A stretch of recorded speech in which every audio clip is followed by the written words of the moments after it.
Water is the softest and most yielding substance, yet nothing is better than water for overcoming the hard and rigid, because nothing can compete with it. Lao Tzu.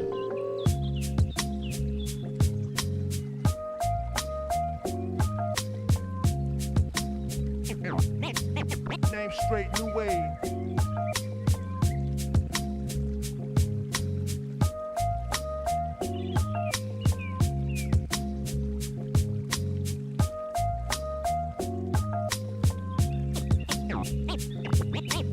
Name straight, new wave.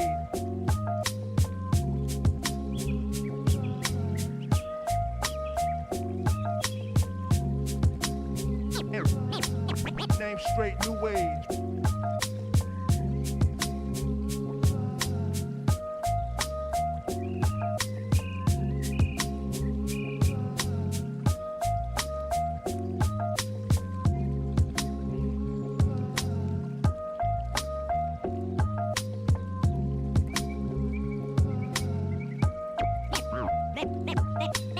Name straight, new wave.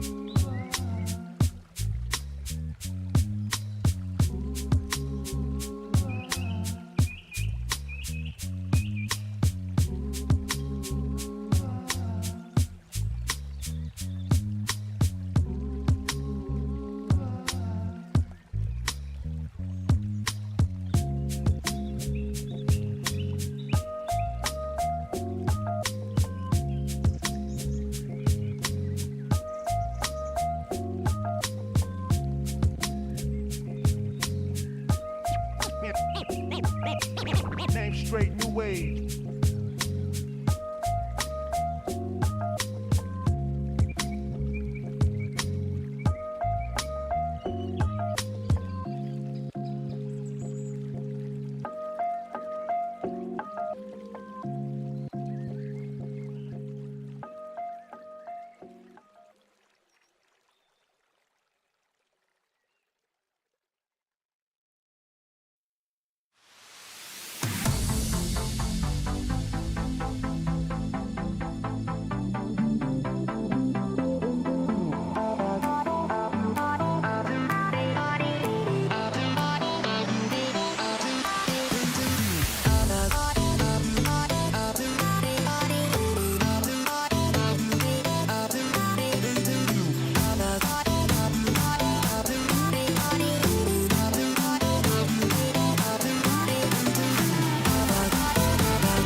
Yo.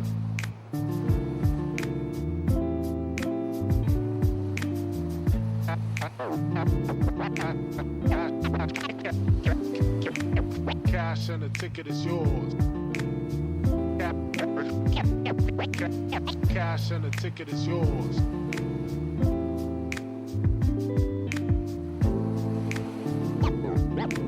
Yo.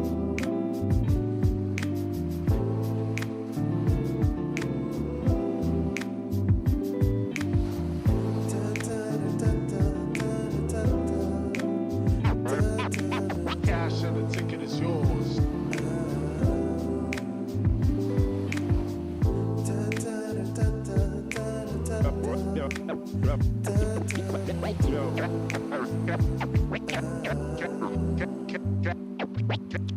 Cash and the ticket is yours.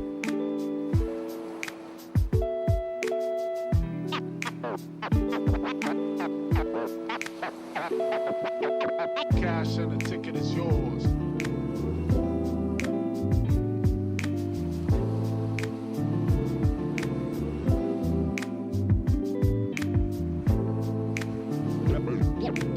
Yo.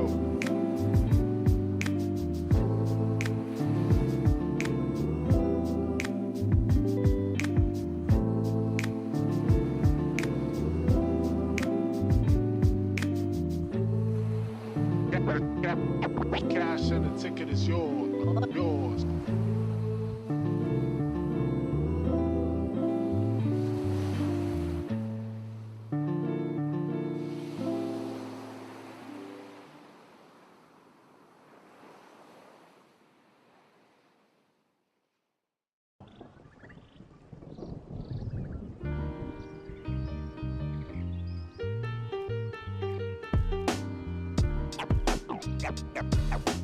Got lots of love.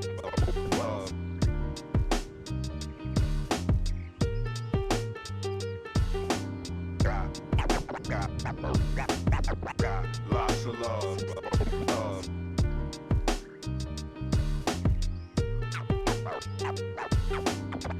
Got lots of love.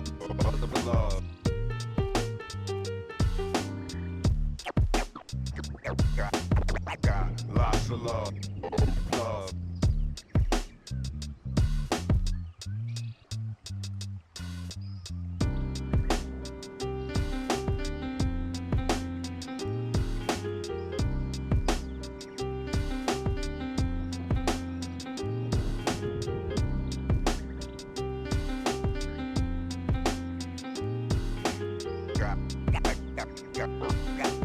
Got lots of love.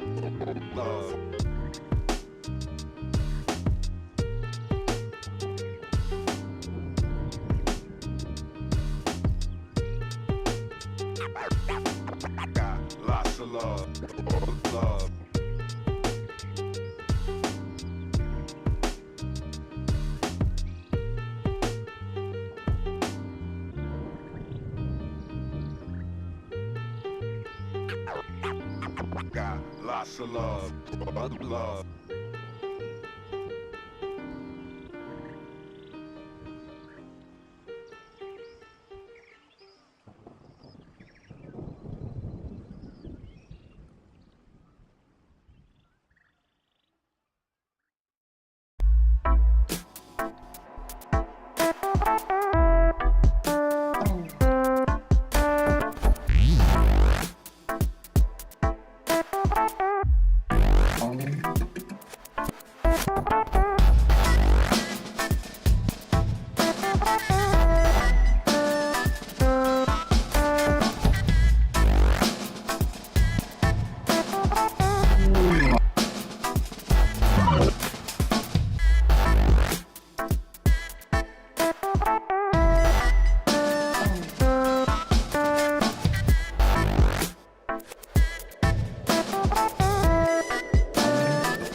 Pro Esports, trying to find what angle they can, trying to find somebody out of position.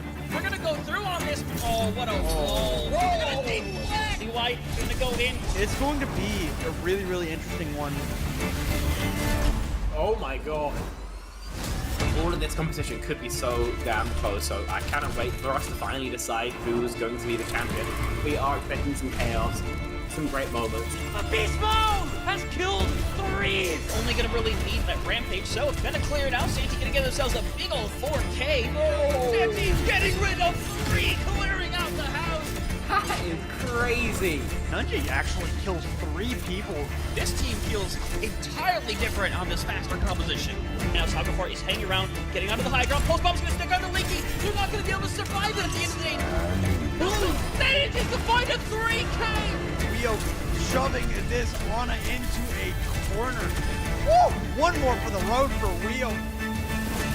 That is all signs go. Melophobia with 3 Melophobia. Start the fight. They'll end the fight. Oh my god. Beagle Bus, they have to play aggressively into this energy. Popping off in a moment where you needed just that. Ruby in that backline. Oh, the flick. Looking for it. Oh my goodness. The 4th one as well. Do they get the ace? They get the ace.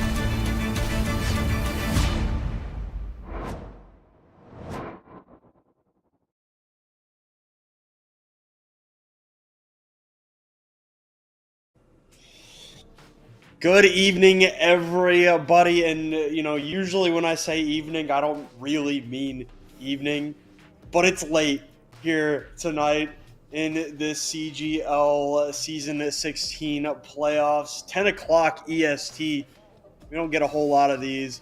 So this should be interesting especially as we head to our diamond tier between the number 5 and number 6 seed in an elimination match. EIG Hunters, Cuddle Puddle, Rain.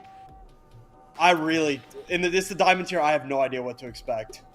Yeah, I feel like when it comes to diamond, it's kind of all the cards are on the table, right? Some of these teams may be a little bit kind of higher skilled. Some of them might really just be kind of stepping their toes into competitive play. But regardless, both these teams that we have here tonight have put the work in this season to make it to these playoffs. But now, like you said, elimination is on the line for one of them. Yep.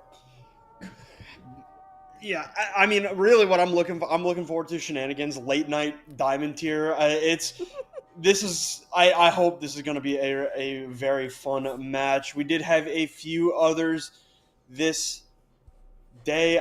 It's really tripping me up that it's 9 o'clock. The 3-0s across the board earlier today. Death Blossom beating Wawa, and YE Snowfall beating the Zodiacs. 2 NA games.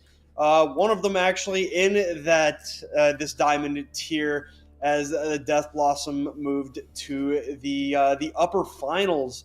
As we'll get a quick look at our bracket here, you can see Cuddle Puddle, EIG Hunters in that lower round 1, and I mean, these teams aren't bad teams, right? They're the number 5 and number 6 seeds. They barely missed out on being in, that top half of the bracket. So, this should be a very, very close game, just based on the numbers. Yeah, exactly. And Cuddle Puddle actually did come second in that mid-season tournament. So they definitely have been putting the work in, right? We know that these teams have gone, about kind of 50-50 in the regular season. We had EIG Hunters with that 4-4 record, and then a 5-3 on the side of Cuddle Puddle. So definitely some evenly matched teams here. Yeah, and it's Diamond and it's Overwatch, so we do know where our first map is taking us. A betting man will put all his money on this map specifically to be picked every single time. It's Lijiang Tower for map number 1. What else can you say about Lijiang that hasn't been said before, right? These teams, they're just super duper comfortable on this map, knowing what they generally tend to want to play. Rush heavy, can run dive at times, but it's pretty much the bog standard that we've seen for the last decade. Yeah, and you know, sometimes we get to see some more kind of interesting, unique, kind of niche comps as we move into Garden and sometimes Night Market as well. You can get that Sim TP to kind of take you on to the point, but otherwise, like you said, Fletch, I am anticipating a good amount of rush. Garden, we've been seeing a little bit more ball being played, some Pharah, you can kind of get a little bit of a poke going, but as soon as you head into that control center map, it really does narrow down the amount of team compositions that you can play. I mean, I could not agree more. Lijiang Tower, of course, our first map, but before we can get into that map, we got to figure out who these teams cannot play. We'll get that graphic up for y'all in a moment. I do think that, especially with the diamond tier, it's hard to try and pinpoint where they would want to go for a map number 1 ban.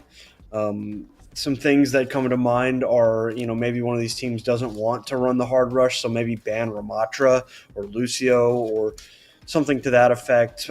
Ban a Sojourn, Tracer. There's a lot of things that can be impactful here on Lijiang Tower, but you never really know what you're gonna get from these diamond tier bans.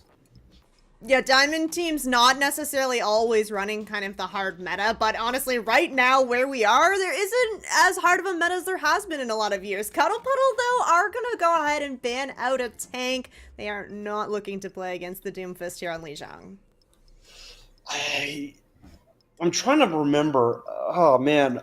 I think that's a target ban. Ooh. If I remember correctly, yeah, EIG up against Death Blossom last week, they ran almost exclusively the Doomfist, and it got them the furthest that they were going, or that they did on Lijiang Tower, especially on a map like a Night Market where the Doomfist has that big power of pushing people off the map. Probably better than most other characters do, and our other side is going to be a Reaper ban, banning Reaper against Death Blossom. I can't really speak to their propensity to play Reaper because I haven't, or rather, EIG. I'm losing my mind, Rain. It's 10 o'clock. We've had a long day of Overwatch, but yeah, the Reaper being banned out here. Oftentimes you are seeing that Reaper kind of paired with the Zarya now. Banning out the Doomfist is going to allow you to maybe kind of play that Zarya, right? You're not going to get punched around as much, or just kind of, like you mentioned, Night Market get knocked off the map entirely. So, could be some really heavy hitting bans here. I think the call out that you gave that this was, Doomfist was being played a lot by EIG hunters, taking that momentum out, especially on Lijiang Tower, because you said it earlier, we're in Diamond, it's a control map to start, all these teams have been playing Lijiang Tower, so if you get a read on what the other team has been opting to play for, you can just go for that hard ban right away. Yeah, could not agree more. We look toward our rosters now, though. EIG Hunters up first. Azula, Canopsia on the tank, or on the damage line there. Xyz on the tank, and Peptism and the Lady in that back line. They fought when they went up against Death Blossom, and frankly made it a lot closer than most people would have expected against our one seed, essentially the best team in the tier by the numbers anyway. And so that fight does make me optimistic that, looking toward a team that is a little bit weaker, but still, very competitive, EIG Hunters, they could put up a fight. Yeah, absolutely. And on the other end of that, Cuddle Puddle. We'll take a look at their starting roster here. We'll have Andoryu on the DPS, as well as Geo, Pizza Bot be on that tank role, and then the support lines rounding it out, Executi and Reese. So this is a team that got knocked down into this lower bracket. They did manage to take out a win against Wawa Gaming, one map, so didn't come down here on the 3-0, but like you mentioned, Fletch, EIG was up against that kind of top seed team, so maybe not quite as difficult as an opponent in their first round, but I'm excited to see what Cuddle Puddle can bring to this match. And, it is worth noting that you know, you said it a little bit earlier, right? Cuddle Puddle made it to the grand finals of that mid-season tournament. And of course, the format a little bit different during the mid-season. You know, of course, it is single elimination. So that could have played a role. But, you know, they got there, and, you know, there's, you know, only one other team who could have conceivably placed higher than them, and it was Death Blossom. And, you know, Hunter EIG, they worked against Death Blossom. They really put everything they had into that matchup. So now, as we look towards this one, you know, knowing that Cuddle Puddle did make it to the second place in that midseason tournament, and then looking toward the records. I mean, there's one regular season game that separates these two squads. So, you know, I really am looking for a very close matchup, especially, you know, because I know these lower tiered teams in all tiers, you know, as I got to talk to them during that opponent picking stream, they've all been putting in the work to try and improve and make a push here in the post. Yeah, and that's the nice thing is that, like, there's so much opportunity for growth in these diamond teams, or you get to play on kind of an organized team. Maybe you're just kind of trying it out for the first time. Maybe you've been in the scene for a little while, but regardless, getting to get all those hours in a competitive and organized team environment, you can see yourself improve very, very quickly. I do think it is kind of worth noting that these two teams have faced each other once before, way back in week 1. So obviously a very, very long time ago. It was Cuddle Puddle that did end up taking the win there, but EIG Hunters have obviously had many weeks to plan a rematch against the Cuddle Puddle team. Yeah, that feels like an entirely different life, doesn't it? Like, 2 or 3 months ago now, week number 1, probably pushing 3 if I had to put a number to it. That was a long time ago. EIG, you know, they struggled during the regular season. You know, put it together, I think, near the end, if I'm not mistaken. So I really, no matter what happens tonight, I think that EIG should be proud, but I genuinely believe that they have the opportunity right now to try and punch up to, you know, whether or not that regular season record says anything spectacular, right? That they have an opportunity to, you know, take down the runners-up of the midseason, eliminate them, and continue their season as, you know, we get ready to head into our first map. Yep, this is it.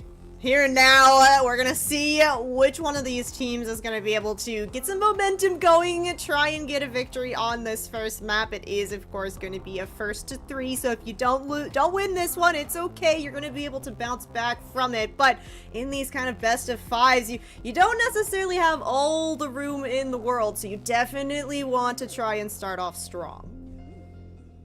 All right.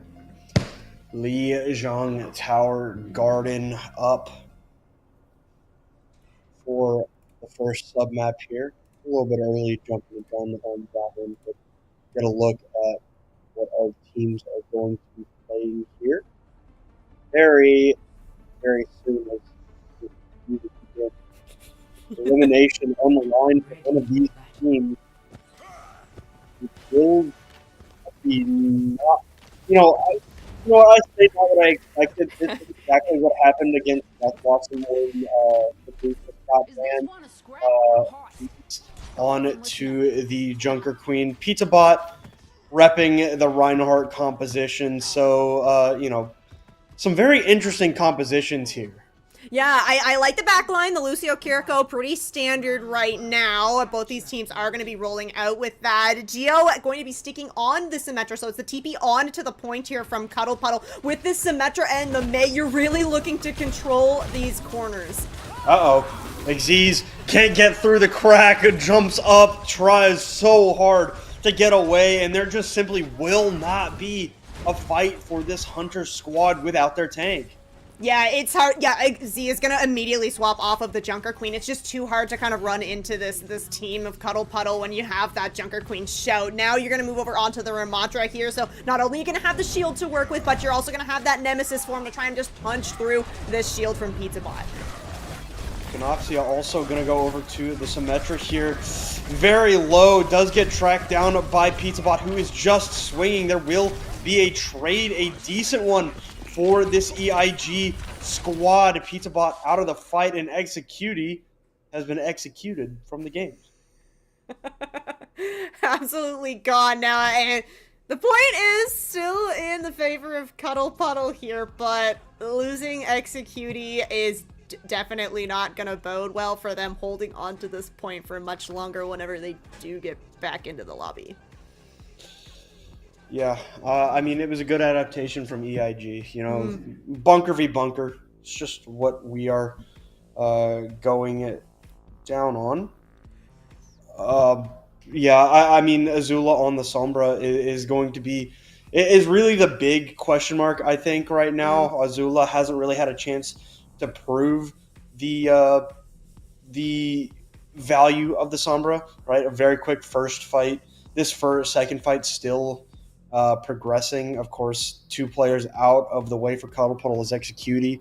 I believe will not be back in time to finish this fight. So we will just see EIG attempting to clean up these stragglers. Yeah, and it is, okay, a little bit more stagger kind of coming in here, and it looks like Z is going to be able to stay in this fight. Picks up 2, they're going to be able to get Azula on the kill feed as well, but now you got to take out this Reinhardt, and you want to do it fairly quickly because all the while, Cuddle Puddle's still getting percentage. Yep. It will be eventually going the way of EIG, as they do finally clean it up, but not before letting it get all the way to 40.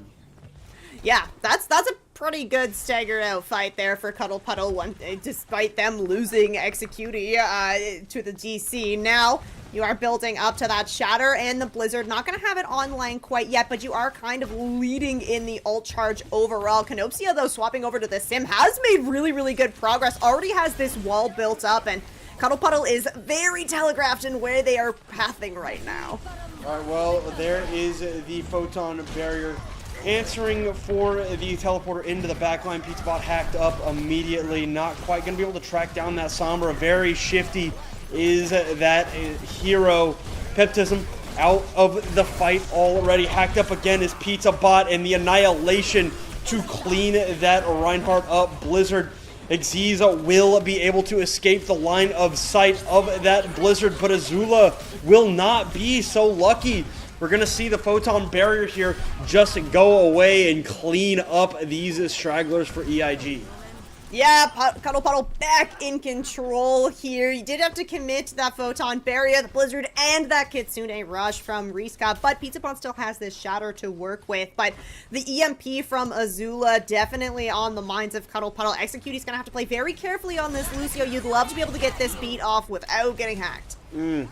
And, you know, Geo being able to escape the backline pressure there. Very, very lucky. Earth Shatter comes down. Who did it hit? It hit Peptism, who went down there. Xyz following suit. And now EIG, they've only got one more shot. This is good for EIG that you didn't commit that EMP, you didn't commit the beat. Not that Peptism really had a chance at all, was on the ground as soon as he got into the fight. Canopsia is going to move over onto the Tracer, perhaps just to get that first touch, as we can see EIG Hunters kind of pathing towards this back corner. You gotta be careful of the Mei. Yeah, and Reese Cub comes in, EMP down. Sound barrier invested from Peptism as well. This Mei incredibly, incredibly low. You can see Azula trying their damnedest to get rid of these players. Xyz 75% to the Annihilation as Azula goes down, walled off from the backline, trying to stay alive, but that shield does not protect against the cleave of the hammer. Still, overtime going, but that wick will burn it down, and Cuddle Puddle will be able to lock down Garden. Yeah, I like the adjustments that EIG were making, but unfortunately for them, the comp that Cuddle Puddle was on the entire time just working really well. Whenever they were kind of playing on this point, sometimes we saw Cuddle Puddle like kind of wandering into the courtyard, trying to take fights kind of more in that open space, and that wasn't really working for them because that's when Azula on this Sombra is going to be able to really get an angle and kind of find the hacks onto Pizza Bot on the tank. But when Cuddle Puddle were taking the fights in the areas where it was advantageous to them, they were coming out on top. Yep. You see, I mean, actually a very, very close fight there on that first sub map, despite the, you know, the 100-50 score line as we head toward the quintessential map here on Lijiang Tower. Going to be Control Center. Cuddle Puddle locking down the server room already. You know, boosting that level of paranoia, forcing them to turn around and look at a potential teleporter. Still trying to jockey for this positioning as Cuddle Puddle blows over onto the point. Cleanse has to come down onto Xyz, who will just get chunked down by Andoryu on that Mei. Ice Beam proving too much as Cuddle Puddle begins their attack once again. Yeah, and you're going to be able to hold this nice choke point with the Mei wall, and Lucio not going to be getting out. Petra's going to be sent back to the spawn there. Now, it's a little tricky here for EIG Hunters because Canopsia on this venture, you want to either play very, very close on the front line or you want to be on a really hard angle, but you can't really play close on the front line with this Mei Sim, and you can't really take an angle because nobody from Cuddle Puddle is going to be caught out on an angle. Teleporter down. Backing down is this Cuddle Puddle squad. Don't want to overcommit too much as now the Coalescence lets them get a little bit more aggressive here. Reese Cub helping to clean up 3 there, and 50% is on the horizon already here for Cuddle Puddle. Yeah, and it does not look like they are going to be slowing down here, and Doryu's going to have this Blizzard ready to go very shortly. This Annihilation from Z could make a big difference, but you might just get caught in this Blizzard and just get locked down. That is bad news here for the side of EIG. Canopsia went over to the Venture and promptly fell off the map. Not a good start to this fight. Still just playing for this chokehold here. Earthshatter down, lands onto 3. And for the second time in as many maps, Pepta is not even allowed to think about using the sound barrier. No, Hunters just have not had an opportunity to get in through this choke point. They're hanging out in the doorway far too long. Now they have 5 ultimates ready to go. The lady, I guess, going to be responsible for the touch here. She is positioned for it. But this Blizzard is going to be brutal here. Luckily, Xyz was right outside of the ice circle. Allow them to break the freeze. There will be a touch as Xyz's Annihilation gets just eviscerated by this photon barrier pinned to the wall. That will be it here for our first map. A quick one here for Cuddle Puddle.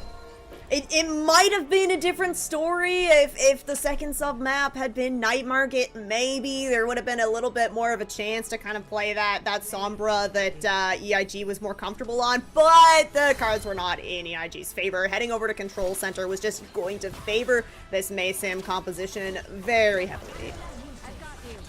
Yeah,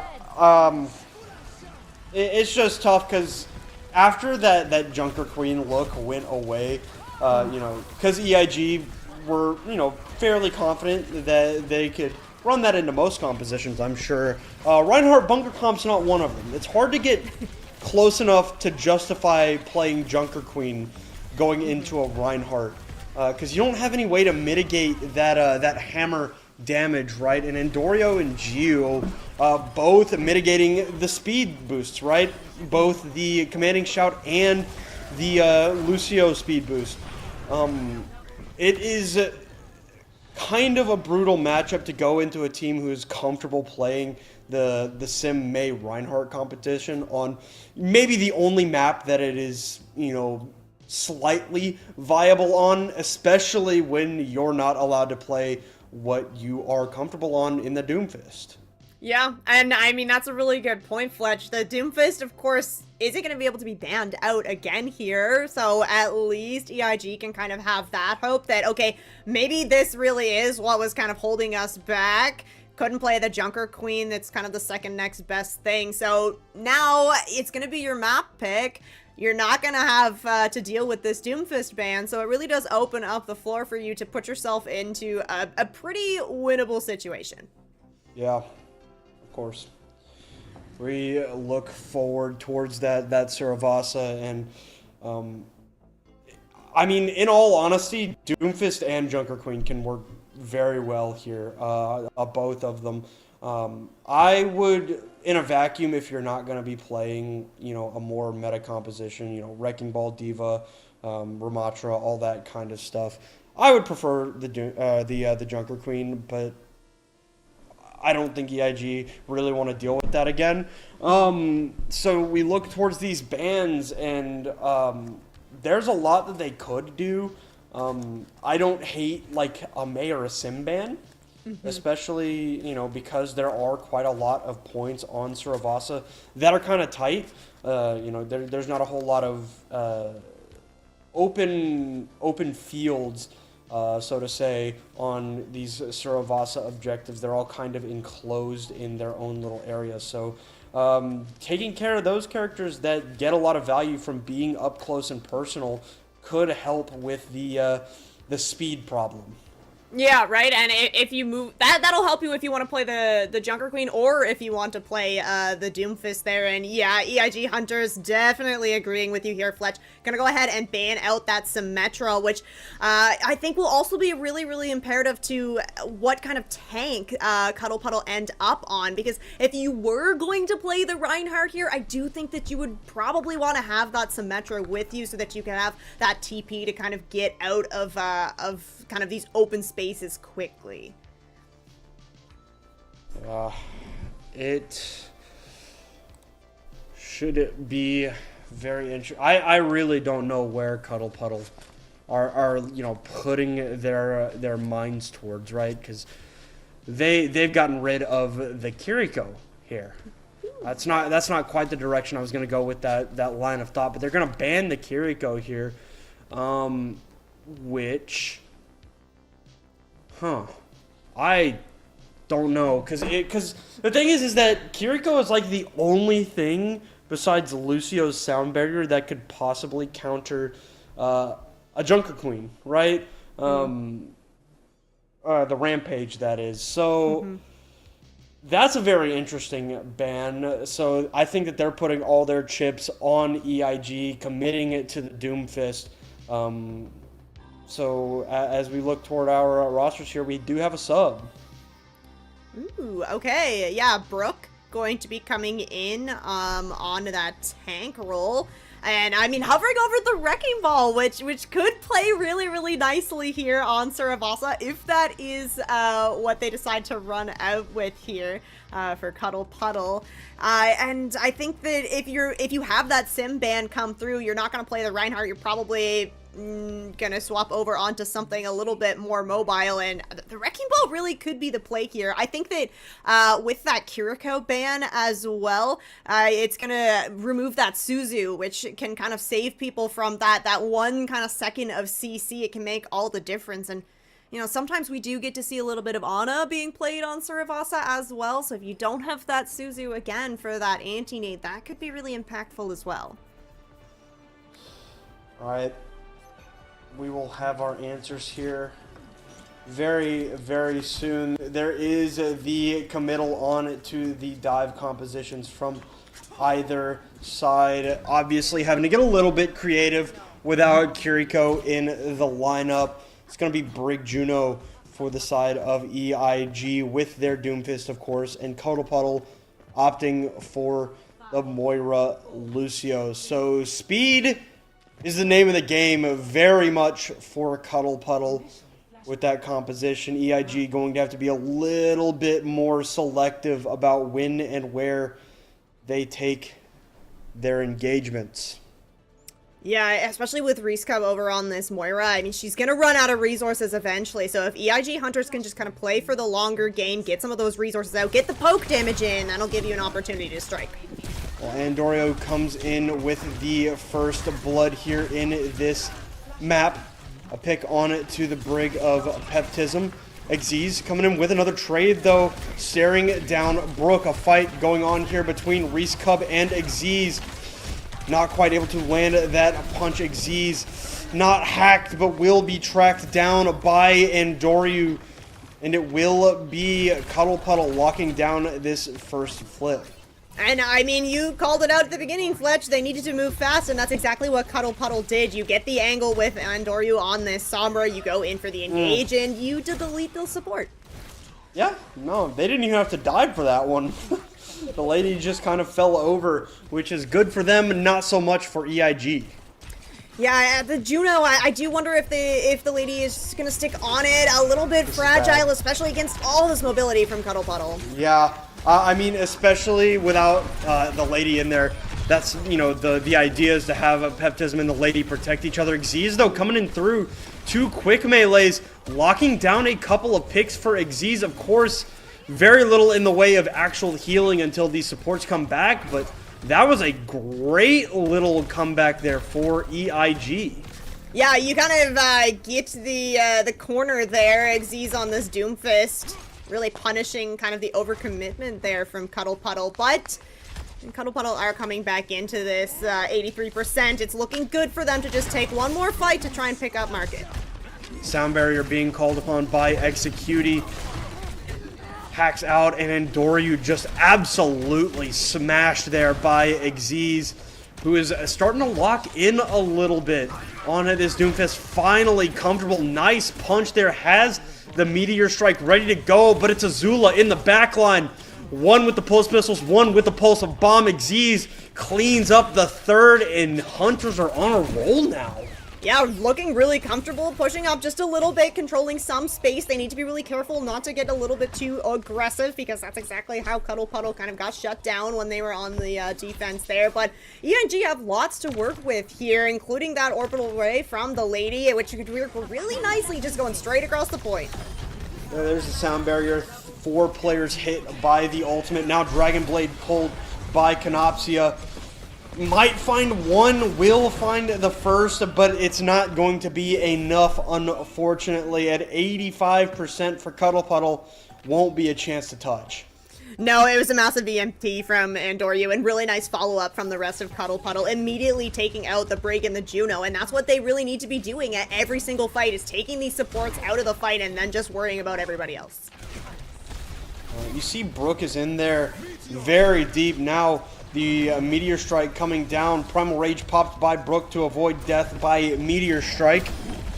And Xyz is actually going to flip that script entirely. Death by Primal Rage on to Xyz. Trying to protect the lady right now. And they do protect the lady, but lose Azula as a result. And it will be Cuddle Puddle coming in and establishing themselves here on the Palace. Yeah, this is nice because they're going to be able to get themselves kind of set up on the high ground as well. It makes it much harder for EIG to kind of push into this. The contest, they go for it, but EIG's not going to be able to get a foot on time. Well, here is the orbital ray from the side of EIG. Need to find a pick with it. Not quite the orbital ray's pick, but Azula does find one with the pulse bomb. No tank in here for EIG, and they're going to be more than comfortable just letting that point go away. Well, yeah, that's going to be the flip coming over here, but Cuddle Puddle's still kind of lurking around these corners. Geo has this blade ready to go. Going to pair that with the Coalescence. Yeah, and that's going to help to take down Peptism here, forcing the recall out of Azula, and the lady just hunted it down. Of course, no recall for Azula, tracked down by Reese, and that's why you disengage, folks. Yeah, and Cuddle Puddle has been really, really good about that. They're kind of kiting out of these fights, and then they re-engage with that Coalescence. You had the blade to go along with it as well, just to really help secure some of these kills. The lady is going to swap over to match the Moira here, and they're going to use the rally to try and push their way onto the Palace. Sound barrier in response to the rally, and that That overhealth will outlast the rally. Waiting for that Genji to come back down to earth. Canopsia in with the blade, finds one, but can't deflect that Tesla cannon of the Winston. Xyz below 150 HP here, but last man standing is Xyz, and it'll be a very, very quick touch if there is one, and there is. There is. The numbers still in the favor of Cuddle Puddle here. Xyz does have that ult ready to go, but hacked up and no Lucio to support. Yeah, that is a swift death there for Xyz. Good touch, but won't be enough as Cuddle Puddle moves to map point. Yeah, this is looking pretty good for them. Hunters just have not really been able to find an answer here, as it is going to be Canopsia moving over onto the Echo. Z is going to swap off of that Doomfist over onto the Diva as well. So we'll see if this Diva can help kind of try and keep the supports alive here for the side of EIG. Hunters and EMP again ready to go here from Andoryu. We've seen that be targeted over onto those supports. So it's looking rough here for Hunters. Yeah, there's the EMP, lands on it to a few there. The lady, the first casualty of the EMP, continuing this assault on these players. Canopsia able to escape, but it will be Cuddle Puddle more than comfortable here. Yep, first cap going over to Cuddle Puddle once again. We can see that Brooke has that Primal Rage ready, and then Reese is going to have this Coalescence as well. And we've seen it in the last couple of times this Coalescence was used, is that Cuddle Puddle basically just baits EIG Hunters into a location where you can use it. Alright, well, Azula back into the fight and swiftly removed, unfortunately, and Peptism might be next. Able to slide away somehow, now getting juggled. Will be a very, very comfortable Cuddle Puddle win. Yeah, and okay, 50%. It's looking a little desperate here for EIG Hunter. You need to take this point over and then go and try and get the reverse sweep on Suravasa here. You do have some tools to work with to try and make that happen, including this copy from Canopsia. I'm interested to see who he is going to go over to try and get this copy out. I think that the EMP would be really nice to have, but it's just going to be so hard to stay alive long enough to get it. Well, counter Coalescence is coming in here. We see the healing coming through, trying to get rid of these players. There is a Moira in the backline, sign barrier. Canopsia counter booped and executed, comes through huge for Cuddle Puddle, putting them in control of this map and in control of this series. A match point for Cuddle Puddle. Oh, that was an absolutely incredible boop from Executing. You always have to be careful around those edges when you're up against a Lucio. It was cheeky from Canopsia, the Lucio copy, to try and get the environmental onto the Winston, but Brooke on the Winston is going to have the mobility to get back into it, and it is looking so good here for Cuddle Puddle. They are doing a great job kind of controlling these fights, not getting too aggressive. They got punished the first time and they adjusted really, really well after that. Yeah, I mean, right now, this is the Cuddle Puddle that, you know, many people expected to see after their runner-up finish in the mid-season tournament, you know. I mean, just putting these teams away. They lost in round one, want their vengeance. They cannot go out with a whimper. It's not how they want their season to finish, and they are fighting like it. Yeah, and it's impressive to see the compositions that they're kind of making it happen on. We kind of alluded to it, that Diamond, you get to see a little bit more interesting compositions. It's been really fun to see Reese Cub on this Moira, and it's impressive to see how the team has really been playing around that Moira, especially the Coalescence is getting a lot of value, which sometimes it can be really hard to really get value from that ult.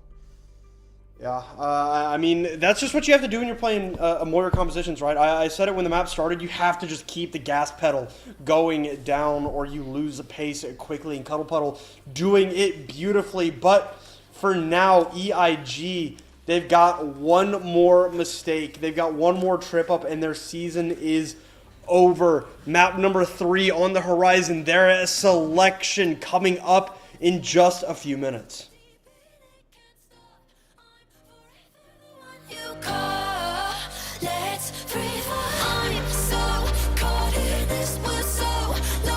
Deep in it, can't stop.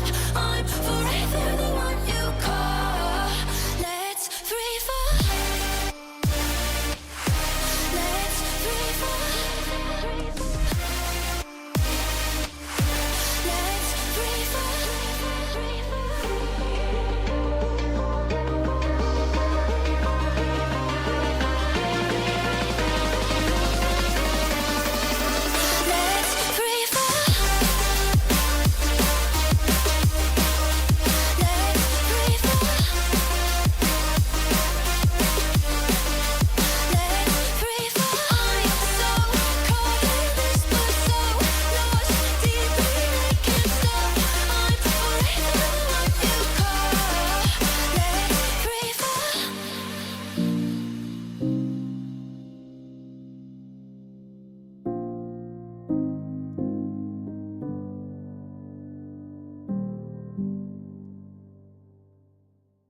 here, you know, you get an insight and you know something, you know, but you don't want to say it out loud because you're kind of afraid that it's not going to be really true and it'll spoil the whole thing for you, you know.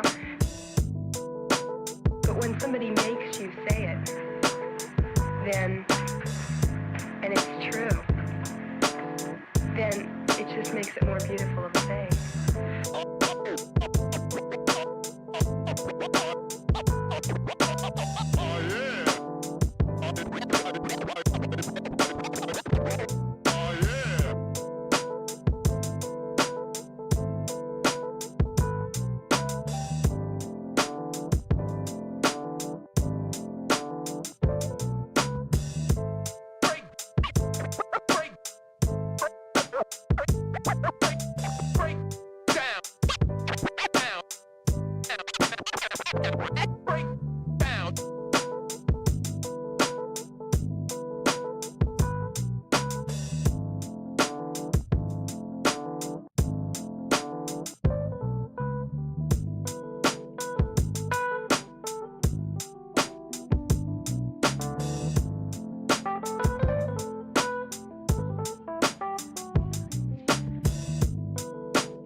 All right, welcome back, everybody. Right now, Cuddle Puddle on a tear, trying their damnedest to assert themselves, make sure everybody remembers their name. 2-0 right now for our mid-season runners-up.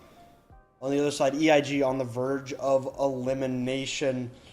Not where you want to be, but it's still not over yet. No, and so far it hasn't been super close. Unfortunately, EIG Hunters not really able to get a point on the board here on either Lijiang or on Surabasa, but they do have another chance here, another map pick, another first hero ban to try and make something happen. Route 66 coming up here. And this will be interesting, right? You know, escort maps generally considered as the overall most effective dive maps. I think Route 66 is really no different, right? But between this and, you know, the really dive map in Watchpoint Gibraltar, then the other two are kind of poke maps in, I believe, Rialto and Circuit Royale. This kind of feels like a middle ground pick, right? Not like any oppressive high ground except for, you know, on that second objective, but enough to where, you know, the Doomfist could still prove valuable here for EIG. As for their ban here, I would not be surprised if they just clicked Winston go next. I think that it would be a pretty good idea. Like you said, I'm expecting that we are going to see some dive here, and EIG haven't opted to run the Winston themselves, and controlling the high ground, especially on kind of the first point of Route 66 around that gas station, the Winston can really enable both an attacking team and a defending team. But no, they are not going for the tank ban. They're going to go ahead and take the Lucio out of the equation. I guess, right? I don't see the massive value, especially because you were also playing a lot of Lucio and trying to get the value out of that character. But, you know, not the worst ban in the world. Lucio still provides a lot of value across the board. So speed engagements are out unless you want to play Juno, which we saw earlier when the Kiri was banned, that EIG are willing to switch over to a Brig Juno backline. On the other side, it's going to be the Ramatra ban, which I'm not 100% sure that EIG would have run the Ramatra, but since you can't ban the Doomfist and EIG's kind of been swapping up their compositions to varying levels of effectiveness, kind of hard to pin down exactly what you should ban. So ban something that they have played a lot of when that Doomfist was banned, and, you know, just move forward. Yeah, so this definitely still leaves the door open for that Winston to be played on the side of Cuddle Puddle, and I think that without the Lucio in it, you're not really going to suffer that much. Yes, Cuddle Puddle was playing the Lucio on Surabasa instead of that Brig Juno, but you definitely can still work with a dive composition without having that Lucio. You could even swap in the Wuyong Kiriko, which could still be an option. Wuyong, not necessarily as popular as he was when he first came out, but he can still have a lot of impact, especially on these maps where there's a decent amount of verticality to them.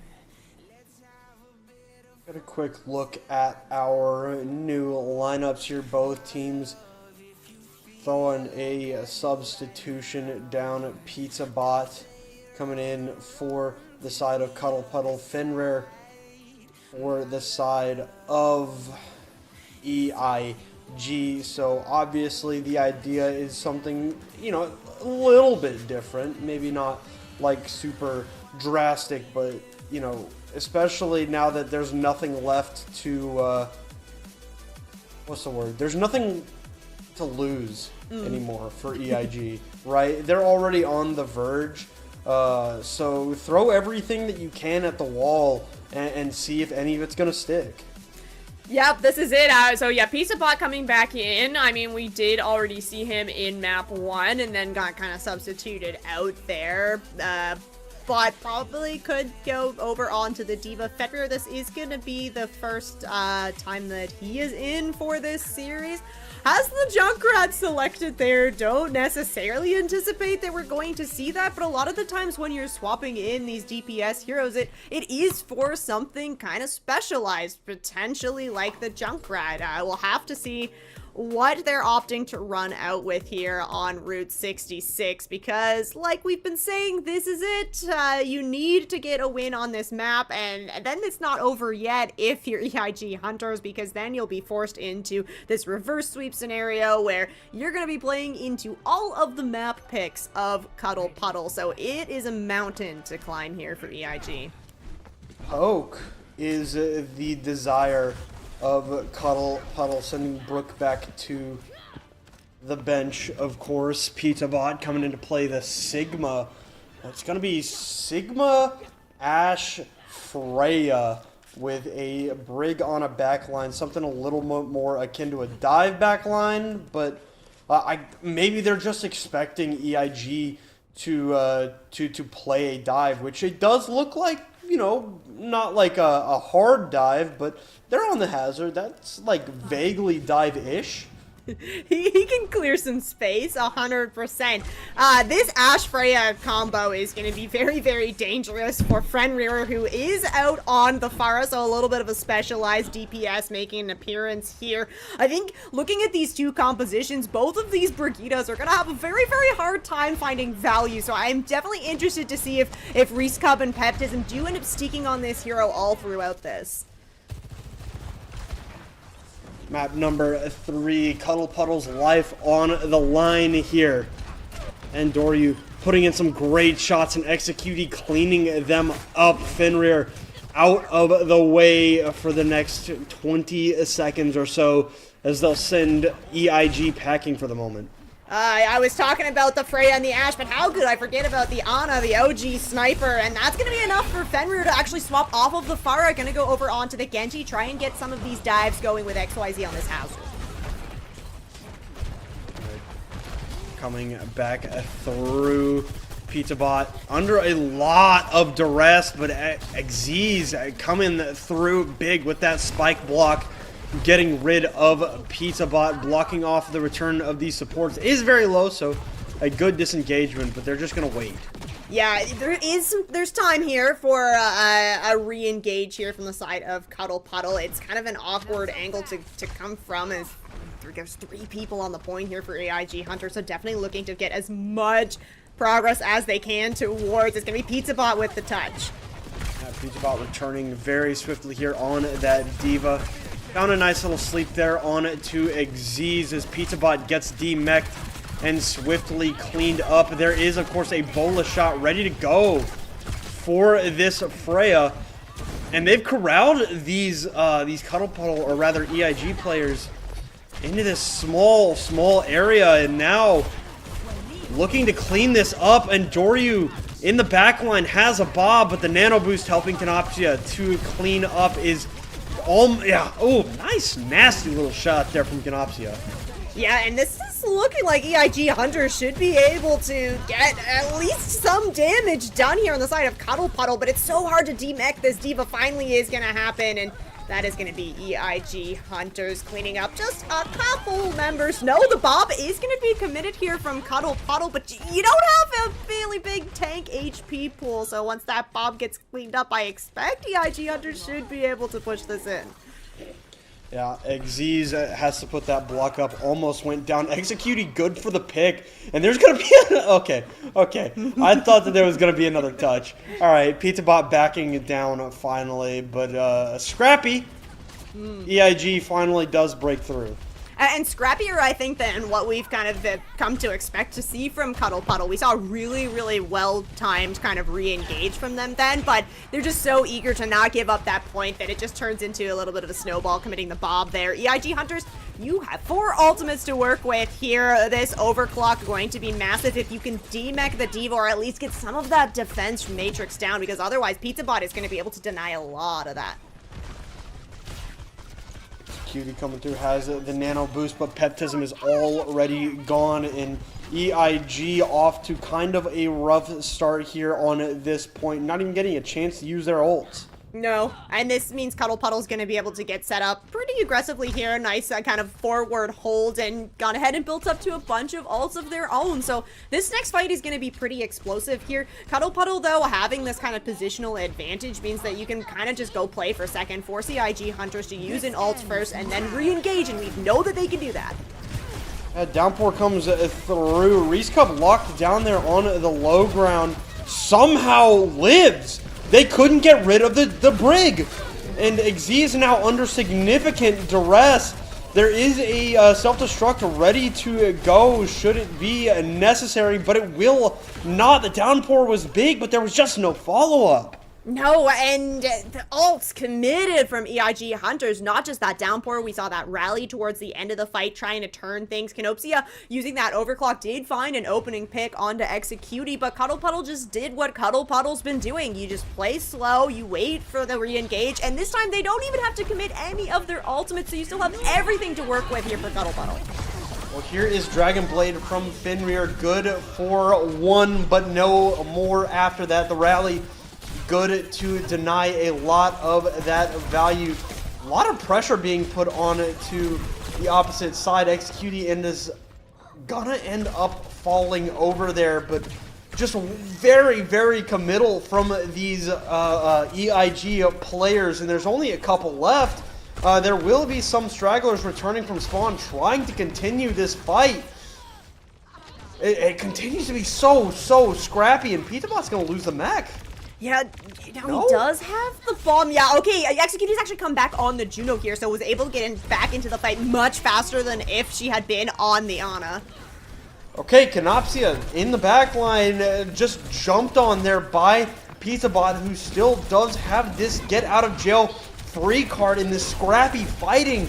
It just does not seem to end right now as Peptism falls over too. Yeah, and the thing about the scrappy fights is that if you're not in control of the point, it's really not going to go your favor. Cuddle Puddle's happy to burn as much time as EIG Hunters wants to commit into these fights without really cleaning them up and finishing them off. Nice take aims here as Geo does have this bola ready to go as well. I think I saw 4 HP there, Fletch. Yeah, that was a little bit sketchy there, but Peptism is dead, so Cuddle Puddle are more than comfortable at the moment. Of course, a bola shot, a self-destruct, damn near a bob here. We're going to see the nano boost now from the lady on it to Canopsia. Don't know where that bola shot went, but it will, you know, the nano boost didn't really find much value there either. Of course, PizzaBot still with this self-destruct. Canopsia throwing down the overclock, cannot get too aggro with that self-destruct on a line. Now trying to get back in this fight. Orbital Ray down.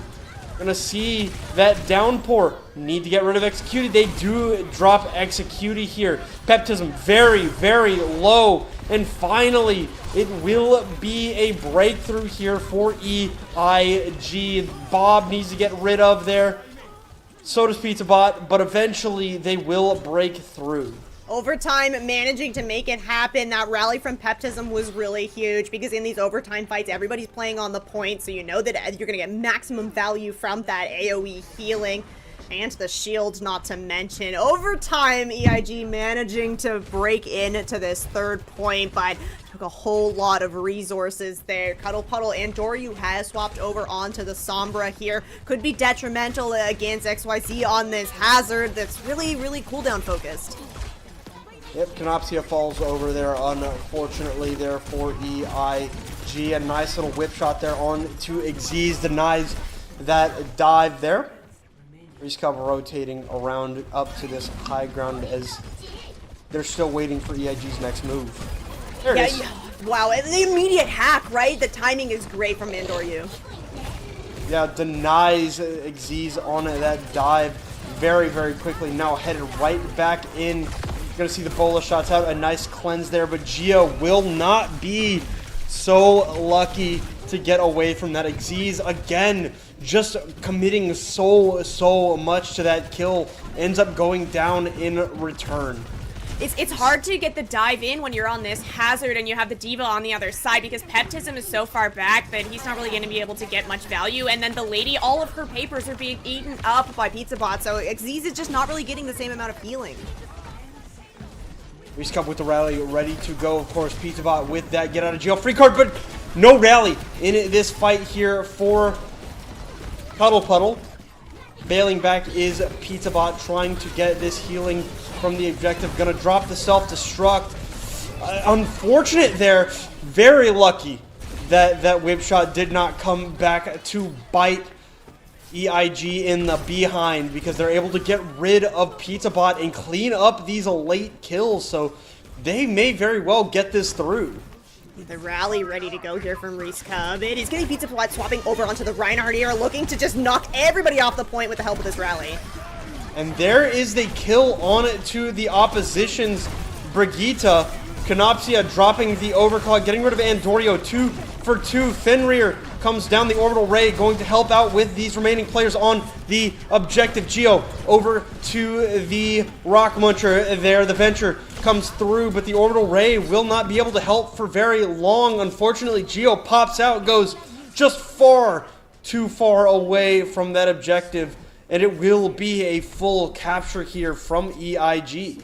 Yeah, they managed to scrape that one out. Again, in the overtime fights, EIG did a good job holding on to some really impactful ultimates. That rally from Peptism, Xyz did manage to build up to the downpour as well, and then Canopsia with that overclock. It's so important in those overtime fights because everybody is just going to be focused on whoever is touching the point, so the Sojourn can just sit back a little bit further and just shoot those shots for free. And Canopsia has been doing a really good job kind of finding heads with that. Yeah. Clutch plays coming through. EIG finally coming alive. They're not done fighting it yet. They know that everything is on the line, and they know that they have no room left to give. Now, they just need to hold Cuddle Puddle from getting a full map completion, and they're not. They're going to get through this third map. And this is it. It's the Fenrir Junkrat that we are getting to see on the defense here. So, I mean, Junkrat can be really, really great at kind of locking down areas, especially on this first point where there's not as much open space. It's very kind of telegraphed lanes that the attacking team Cuddle Puddle is going to be going through. But Andoryu over on this Pharah, you're probably not going to have as easy of a time getting the value from the Junkrat when your target's in the sky. Yep. Going to be difficult indeed. Going to be up to Canopsia to deal with that Pharah. Pizza Bot to help out a little bit. Reese Cup on the off angle, forced out there by the Reese Cup nades. Fenrir under a little bit of duress. Geo is up on this high ground and unfortunately will fall there for Cuddle Puddle. The spam still from this high ground is so annoying. Yeah, the name of the game here for EIG really is to just try and burn time off this clock, and being annoying with some spam from a Junkrat is definitely one way to do it. You just need to play safe. You need to be focused on just trying to stay alive, and finding some picks is really helpful too. Yeah, Canopsia decapitating Andoryu there. Fenrir very lucky to be alive for as long as they were. PizzaBot does end up tracking down that final blow. Xyz, unfortunately, alone on that objective, so will fall as well. And now there's going to be a disengage to try and take one more strong fight here. Yeah, it does. Yeah, EIG is getting positioned to try and retake this. This barrage from Andoryu could be detrimental for them pushing in, though, because it looks like everybody's trying to kind of push on this high ground. But no matter where you go, you're going to be walking through a pretty small choke point, so you're at risk of getting hit with a lot of rockets. Here is the nano boost on to Xyz. The lady, though, taken down. Andoryu and PizzaBot going to work in the skybox. Xyz good for the one, but now in a 1v4. Not going to be enough as Cuddle Puddle will be able to get through A.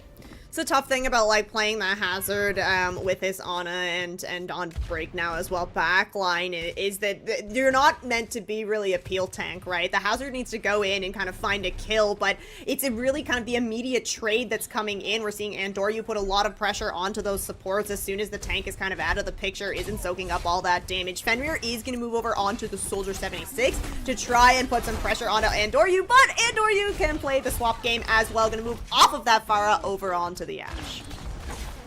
Alright, to the high ground goes Xyz. Downpour ready to rip. A bunch of ultimates coming online for either side. The lady with a well-placed anti-grenade to help take care of these players, and now Canopsia looking for the cleanup. Some nice shots coming from this EIG Sojourn. And that will do it for another quick fight here for EIG. And we can see EIG going ahead, getting themselves set back up on that high ground. Now, you do have the rally still ready to go here from Peptism and that Downpour. And when you have these kind of two kind of hit skins, you got the Soldier, you got the Sojourn. That Downpour, if it connects onto some targets, definitely you're going to have the follow-up there to try and secure those kills. But Cuddle Puddle, they have everything, except for Andoryu, who just made the swap over onto the Ash. So it's going to be a pretty aggressive push here. And I mean, just PizzaBot able to rip Fenrir to shreds. Now Geo good for 2 with the Dragon Blade, trying to track down this Sojourn. Now good for a hat trick. Dragon Blade there for Geo and cleaning up Xyz, and that's a Swift. It's not a team kill. Huh, I guess Fenrir died a little too quickly. Darn, poor Cuddle Puddle. But, I mean, really nice. Did you get that done with just that blade from Geo? PizzaBot making the space so that the Genji can go in. People already used their cooldowns from the side of EIG, and now Cuddle Puddle are just stuffing EIG hunters up here. Alright, well, the Orbital Ray as well as the Downpour coming through. Xyz able to survive the self-destruct, but not much more after that, as they will fall there. And there will not be another opportunity without Xyz, at least a comfortable one. They're going to try it here with the Peptism Rally. And they're actually going to give it the raid boss treatment here with Peptism on the job. Unfortunately, when there's a raid boss, you know, you tend to look at the stragglers before you look at the main boss. Don't want that damage coming in from this side. Peptism's boosts will fade away, and so too will the hope of EIG winning out on this objective. This is a really good play there from PizzaBot to use that self-destruct when everybody from the side of Cuddle Puddle got caught in that downpour. It meant that follow-up damage wasn't able to walk through the doorway, so everybody on the side of Cuddle Puddle living. Okay, Canopsia finding his pick. He's good for one usually.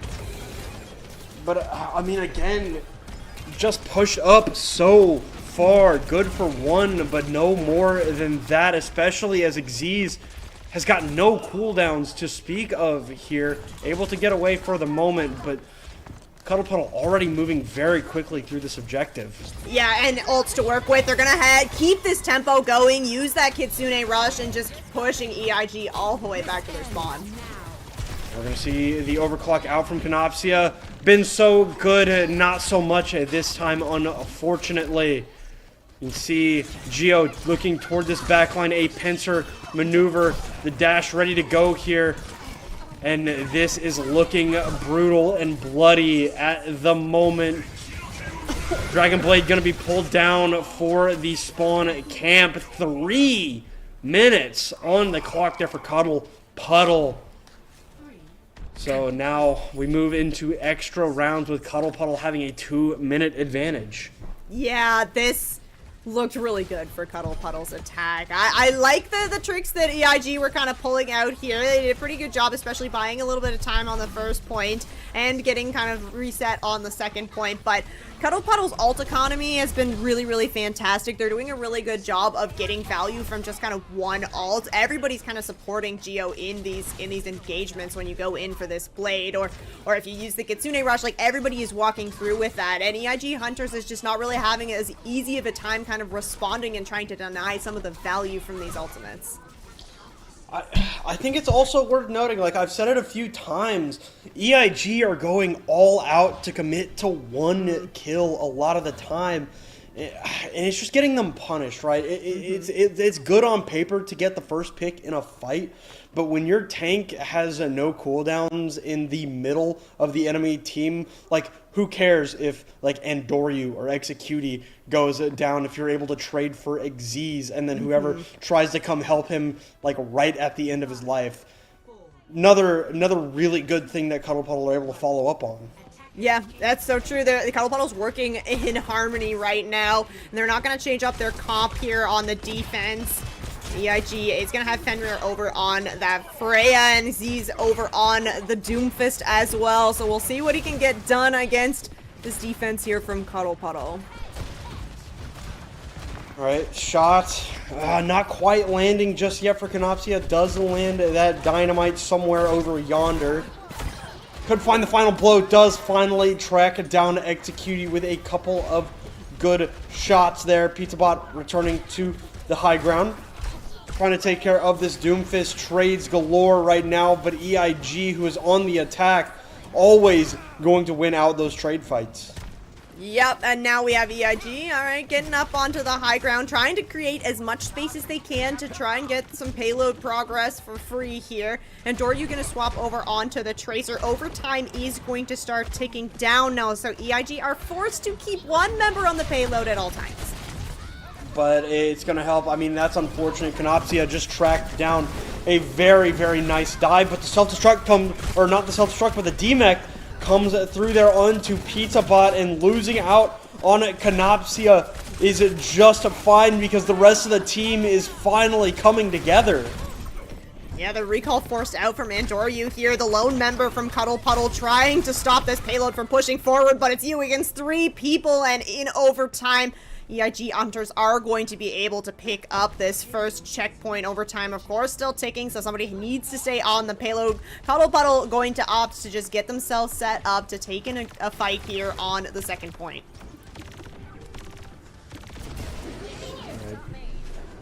Headed in, headed forward. PizzaBot trying to sniff out where this engagement is going to come from now, throwing in those micro missiles. Unfortunately, did give the empowered punch to the Doomfist. Canopsia heads up to the high ground to join their tank. Has the Bob ready to go. Looking for someone to shoot at. Geo playing a little bit of hard to get there. Now the re-engagement, but Andoryu able to land the critical blows here. Bob invested by Canopsia. Geo trying to get rid of that Ashe and will do so just fine. Self-destruct will get rid of Bob and will get rid of just about everything else.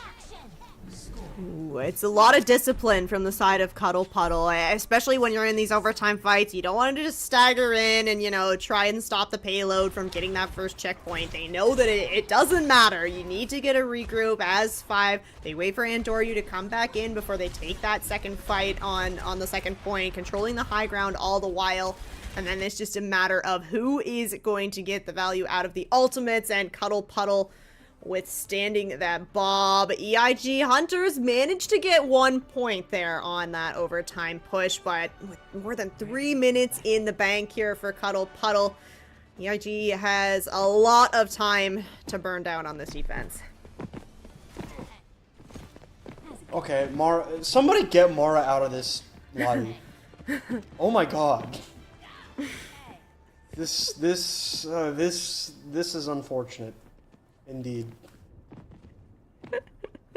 Tell them I said that, hippie, please. Our beloved spectator.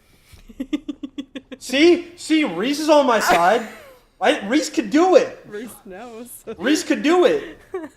Reese could ban Mara. Oh my gosh. Okay, on this defense, it's going to be the Echo here from Fenrir. Canopsia still over on that Ashe. The Wuyong Kiriko backline. So EIG Hunters really looking for some early picks with this composition. And Doryu going to immediately swap off of that Pharah back over onto the Ashe here. So it's the same thing here for Cuddle Puddle that they've been working with. Just have to make it to that kind of golden box on the other side of point 1. EIG's coming through, low on cooldowns at the moment. Able to find that power block, able to survive just long enough. Dynamite down, but unfortunately will not connect to anything. Canopsia, the one under such significant duress. The one healing was Peptism, but Canopsia somehow, some way has continued to find these out of nowhere picks that really, it shouldn't be possible to get in that position. No, especially when you don't really have any space to work with. Okay, Canopsia gonna get squished by the remag, and PizzaBot's actually not done yet, trying to find something else. Won't manage to, and it's not gonna be a stagger coming out from EIG Hunters, though. PizzaBot will be sent back to the spawn fairly quickly here as EIG Hunters resets themselves up on this high ground. That's a good chunk of time now gone here, so it's impressive stuff, and they've built up to this duplicate and the Kitsune rush. They just need to keep holding and not get picked early. Waiting now for Cuddle Puddle to make their move. A punch will not connect there, but Fenrir's focusing beam will. Now the duplicate on to the Diva, self-destruct, ready to go on this objective. The bomb will connect on to Execute. Fenrir with 38 HP won't be enough to escape Andoryu, unfortunately. Nice shots from Andoryu to take it down Canopsia, but I mean, they're out their tank for the moment. Yeah, it feels like PizzaBot is getting demeched a lot. Z's on this Doomfist, plus Fenrir on the Echo, really ripping apart this mech, which means that almost every fight, Cuddle Puddle is essentially down their tank, as we see the Bob committed here from Andoryu, but everybody from EIG Hunters is just going to wait it out. Self-destruct ready to go for this fight, but Fenrir has come through again. Huge. They just need to escape here, does Cuddle Puddle. 20 seconds on the board for Cuddle Puddle to try and come back here. PizzaBot needs to stay in this mech, but we can see so much damage being done, and that forces out that bomb. Now Cuddle Puddle have one less ult to try and work with. But they're coming up on a couple of those really impactful ults, right? The Kitsune Rush, the Orbital Ray. We're going to see the Tidal Blast come through. The D-Mech, unfortunately, for Pizza Bot, but Fenrir, one of the playmakers, is gone. Peptism meets the same fate. Need to heal up their Doomfist. That overhealth will do for a moment, but it won't last forever. The lady and Xyz are trying to keep this boat moving. Unfortunately, the lady goes down, and no Meteor Strike here for Xyz. Gonna bail back, grab the Mega Health Pack. Now, looking toward this Juno. Executing incredibly low. But now, Pizza Bot is returning from spawn. We see Fenrir doing the same. A very, very long, very hard fight here. Reese Cub falls, but so does Fenrir. Trades continue to come through. And Doryu, no recall, gets blown up by Xyz. On the verge of winning this map is EIG. Peptism comes through, cleans it up. Another touch from the soldier, but it's just Geo. A 1v5, no good. EIG still alive. Holding on, just a crazy hold. 3 minutes for Cuddle Puddle to try and get through first point and a little bit of second, but that echo swap from Fenrir really, really impactful. Pizza Bot having such a hard time staying in that mech, and then Fenrir just able to use that disruptor beam to shut down all of those low targets that were getting hit by Z's on that Doomfist. Really nice to see EIG kind of come together as a team in kind of what was going to be their final moments here, but like we alluded to before this match started, it is all an uphill battle here from EIG Hunters as Cuddle Puddle is going to be back in control of the map pick and the first hero ban. Yeah, I mean, that's just kind of the truth that you're going to have to live with when you lose your first 2 maps, right? You're already at match point here in an elimination game. You're able to finally pick up a map, but being the lower seed, you know, you only got those 2 map selections to begin with. You don't have any more, right? There are no more lifelines to you know, play around for EIG. They're going to have to go through Cuddle Puddle in this series the way Cuddle Puddle wants to play it, and that's brutal. I don't care who you are. Yeah, I think especially thinking where the map types that we still have on the board, not only are we going to have hybrid, which, okay, that's going to play very similar to kind of these escort maps, but push is still on the board, and I think that what we've seen from Cuddle Puddle on Lijiang and on Suravasa is that this team is very good at that kind of push and pull play style, which is a little bit harder to kind of get done on an escort map. So when you have the opportunity to go back over to one of those kind of symmetrical maps in a push map type, that is going to really favor the way that Cuddle Puddle has been playing all night long. Yeah, I agree. They really want to get in there and, you know, just get their hands dirty, right? They weren't able to do that super effectively. I mean, Fenrir last map, not to discredit what Andoryu did, because Andoryu was also kind of playing like, or rather Canopsia, sorry, confusing the players right now. Oops, I'm a professional. No, Canopsia was playing like a maniac as well, but the Fenrir swap on to the Echo, I mean, it essentially shut down Geo, right? Because like you can deflect those tri-shots as much as you want. As soon as one of those lands on your head, you're essentially at half HP on Genji, and that focusing beam is brutal to, you know, anybody, especially a Genji. So, I mean, I think you have to keep Fenrir in the lobby here. You know, it's been your only lifeline thus far in these first 3 maps. I think they give you your best chance to win at the moment. Yeah, I agree, and I like how many swaps like EIG Hunters did kind of in the map itself, really trying the Junkrat, okay, it doesn't work, we saw the Soldier, we saw a lot of different heroes come out from EIG Hunters, but once they kind of locked in on a composition where they were finding the value, that you gotta try and stick with that. So I agree that Fenrir's probably gonna be in for this 4th map. You know, you got 1 win with him in, so yeah, I expect you'd probably want to try and continue that. But I do like the Canopsia shout out as well. We saw so many opening picks from that Sojourn. A couple of times they were a little bit too early in the fight. You got a little too aggressive for it, but I think especially from the overclocks, we were seeing a lot of value come through from that Sojourn. Yeah, shots were definitely true from Canopsia and EIG. Moving forward through Cuddle Puddle territory, now moving into map number 4, Runasapi. Of course, you brought it up that this, push playstyle is kind of what they want to do. A lot of ways to move around this these push maps. So I really don't think Cuddle Puddle thinks that they were going to be disadvantaged on any of these push maps.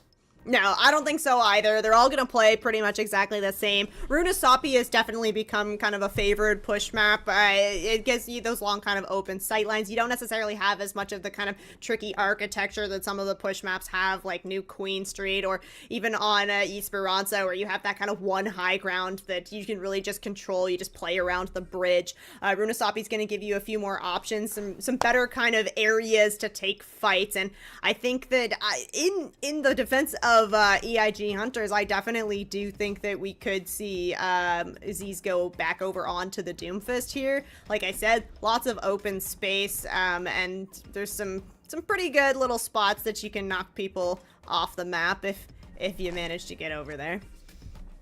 Now we head to our ban phase, though. And this is kind of the brutality of winning a map on a character that you hadn't really played before. Because Cuddle Puddle can just ban Echo, right? And they will. They're going to ban Echo.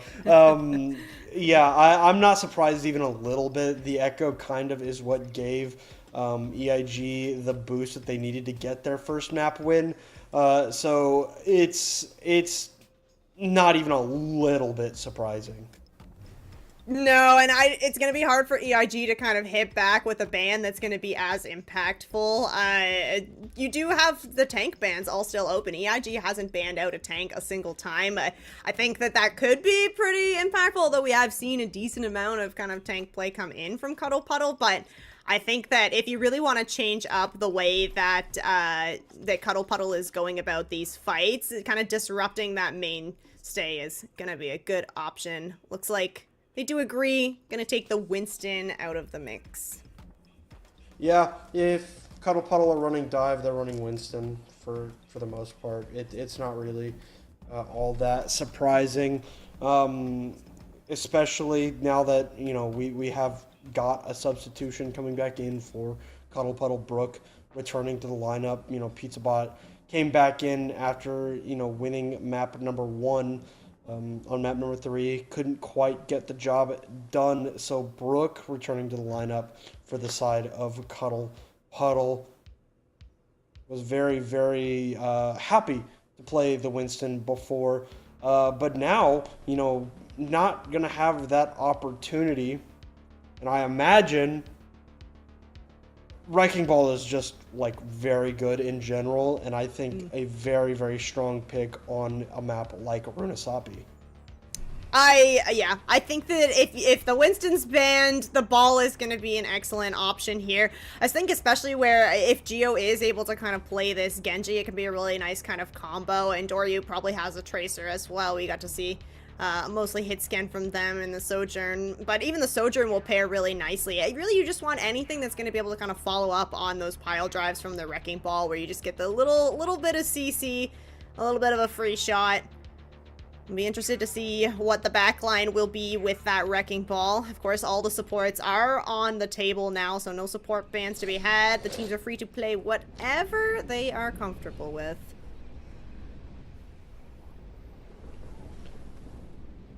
Treading into Cuddle Puddle territory now is EIG. A reverse sweep necessary. That means Cuddle Puddle holds all the power on where we go. It's Runasapi here for map number 4. And of course, it's the Wrecking Ball from Brook on this side of Cuddle Puddle. Well, you know what? I'm not 100% certain on what's going on over there, but I am very certain that EIG will come out with this composition. The Doomfist has been their bread and butter, and they will not commit to the Wrecking Ball. Yeah, I wonder if Cuddle Puddle is anticipating that Z's is going to be on this Doomfist. I mean, you got to have a pretty good idea that that could be it. And if you don't think that you are going to be able to kind of get the trades fast enough, then go over onto the Orisa and basically just try to shut this tank down. Yep, Orisa and that spear do it very, very nicely. But Brook is just so low so quickly. Not even having to look their way is Xyz. The rest of the team has got that job done. And no echo, no problem here for Fenrir, who cleans up 3. Ooh, okay, and Fenrir not done yet. Gonna find 4. Geo as well. Really great stuff from this DPS. EIG Hunters are going to be happy that they kept him in for this map 4 as they get a little bit of progress on the bot here. No swaps on the side of Cuddle Puddle. And, you know, on paper, they should be able to shut down Z's on this Doomfist between that Orisa and that Cassidy. But having Canopsia and Fenrir both on these flankers creates a lot of pressure for Cuddle Puddle. Geo swiftly and cruelly dealt with there by Xyz and the rest. Now, no Genji in sight. Gonna try and deal with this Doomfist here briefly. Nice punches again as this team is finally coming to fruition. EIG on a roll. Yeah, they are all warmed up on this Doomfist now. You have the blade from Fenrir. You have to see what they're going to be able to get done with that. You have the Lucio speed. You probably want to amp speed to go along with it. Cuddle Puddle. There's the swaps that are going to come out here. So Andoryu's going to move over onto the Sombra. Try and get some hacks out onto this Doomfist. And then Brook over on the Hazard now instead of that Orisa. Looking towards Fenrir, who's going to pull the Dragon Blade. Cannot quite get up there and chase down the Lucio. The map geometry a little bit brutal, and Doryu though will fall in the backline. Now we move forward with a couple of strong ultimates here for EIG, 4 to be exact. One of them goes into the wall, the other goes down. No sound barrier, but a potential Kitsune rush here should EIG so desire. Sound barrier from Brook, and they're just gonna waste as much time as they possibly can on this objective. Yeah, I mean, you have these forward spawns if you're EIG, so yeah, you die on the bot, and now even though Cuddle Puddle are back in control of this bot, everybody from the side of EIG is gonna get that forward spawn, and like you mentioned, Flitch, the Kitsune rushes are ready to go from actually both sides here, and as we get towards this kind of middle of the point, that's gonna be a great opportunity. It's just which team's gonna be able to follow up on it. Sound barrier down for the side of EIG, and so too is Brook for the side of Cuddle Puddle. Looking forward, grabbing that health pack, stealing it away from the Genji. A very close fight between Geo and Canopsia, but Canopsia a little bit too shifty. Fight goes again toward EIG. Yeah, back in control, walking this bot towards that checkpoint, and gonna go ahead and pick it up, so EIG now has those forward spawns. Cuddle Puddle have the ults to work with here, but every fight, it seems like EIG is just able to kind of get that first pick. They have the angles, they're able to put so much pressure on Brook that you're just forced to kind of stand there and block. Xyz getting rid of Geo again. This is absolutely brutal. They lose out on Peptism and the Lady, but Fenrir continues to just go to work here. Secret weapon has been unleashed, and Doryu has this EMP ready to go, is going to get hunted down by Fenrir though, and another swap coming through from the side of Cuddle Puddle. Geo's going to move over on to the Venture here, a little bit more survivability. EIG Hunters, every ult except for that sound barrier here to work with. And they've been good about going first. 2 hit by the EMP. The Lady will be the casualty. Fenrir popping the Dragon Blade, finding some damage in it to Reese Cub, who will go down. Cut down by Brook, but that bot has not been moving. So it's still going to be a long road to get back to the middle.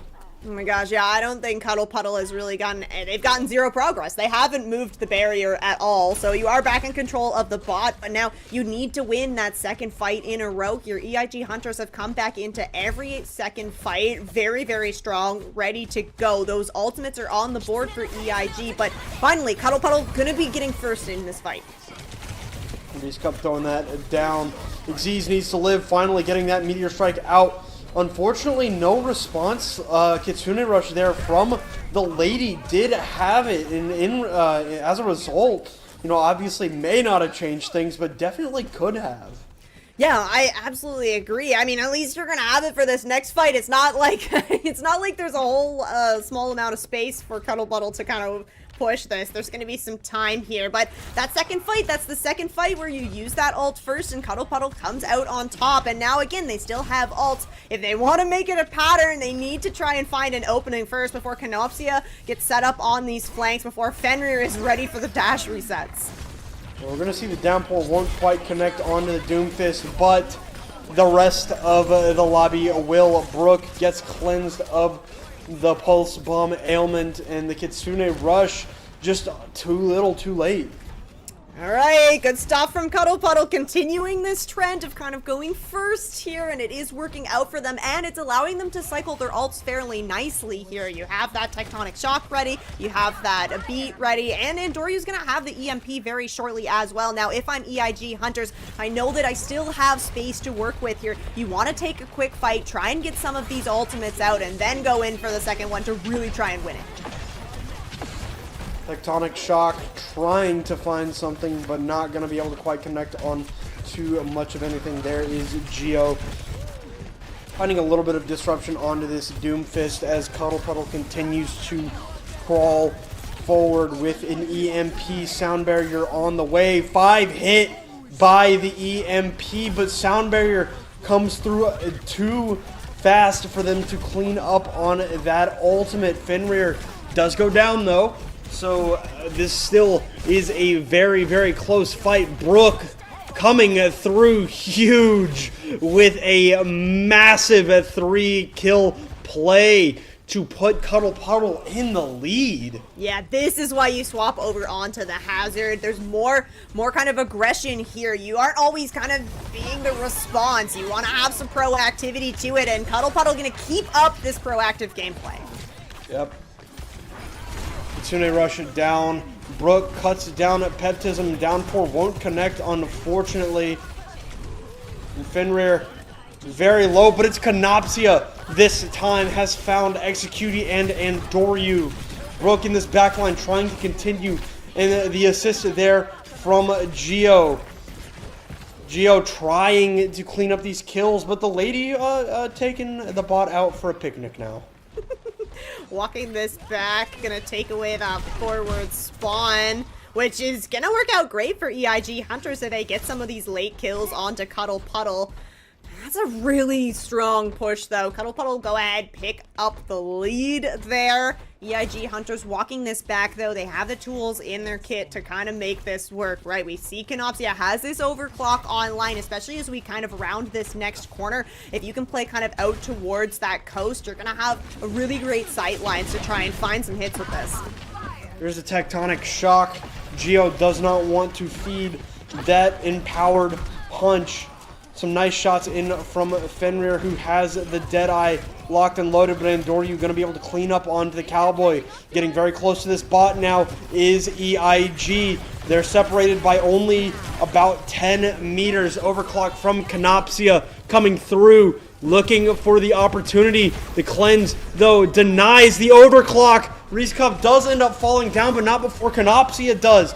Now, the Meteor Strike ready to go. Could it clear this objective hack out? Now turning their attention toward the lady, and it's just Xyz left, and with 30 seconds on the clock, this is going to be brutal to push through.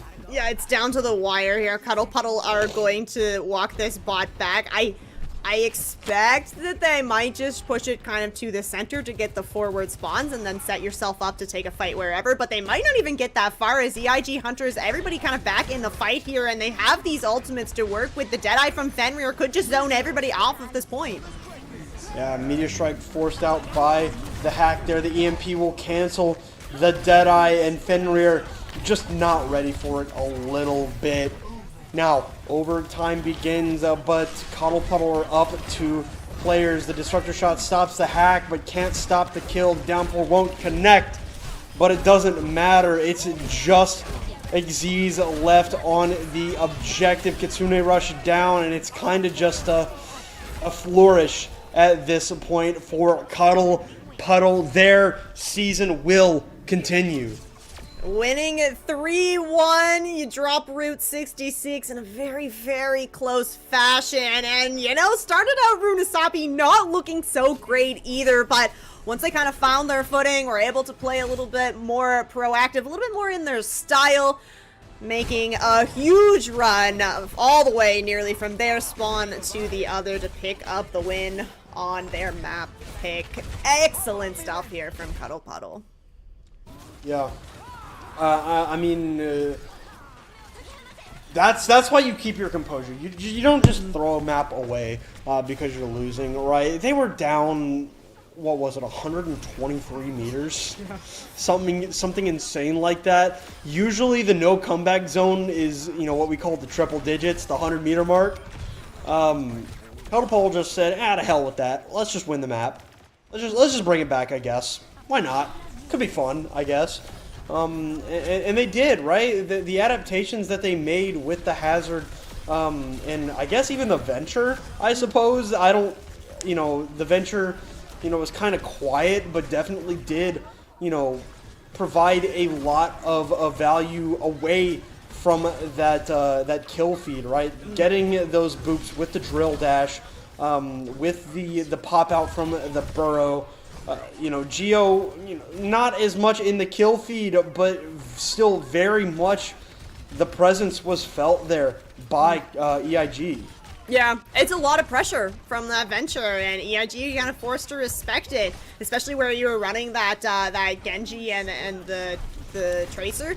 A little bit kind of, you know, softer characters. The Venture is going to be able to kind of use that burrow, avoid all the damage. Yes, you have your recall, you have your deflect, but you're still going to be kind of in the midst of things if the fight is happening. So unfortunately for EIG Hunters, this is the lower bracket, which does mean that they will be going home. They managed to pick up that one map, but just not enough to stay alive in the series.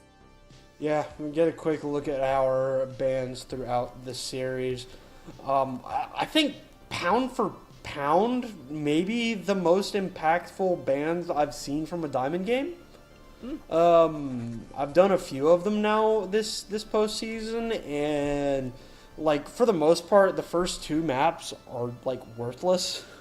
But Doom, Sim, Kiri, Lucio, Winston, Echo. I mean, 6 out of 8 that were, you know, properly impactful, and you could even argue kind of the Ramatra being impactful is like these teams knew what pressure points to hit, and just unfortunately in the end, once EIG finally found something that worked, it was just as simple for Cuddle Puddle as ban the character.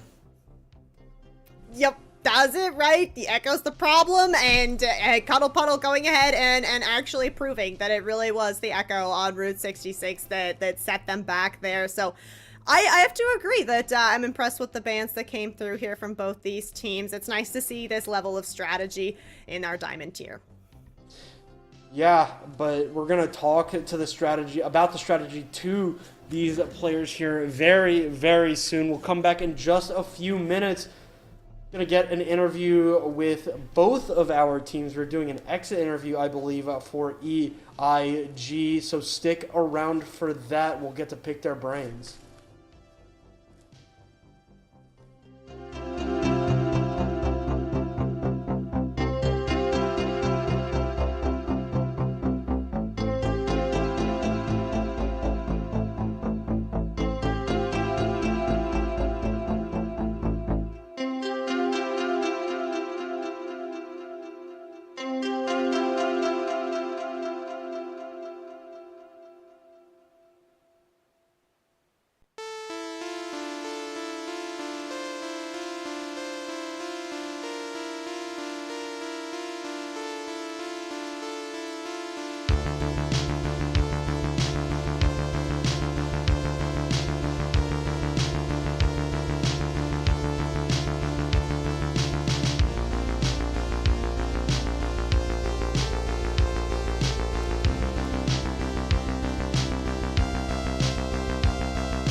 All right, welcome back, everybody. We've got a representative here from our victors tonight, Executee of Cuddle Puddle. Y'all get the win. Got a little bit dicier in those last couple of maps, but how are y'all feeling right now?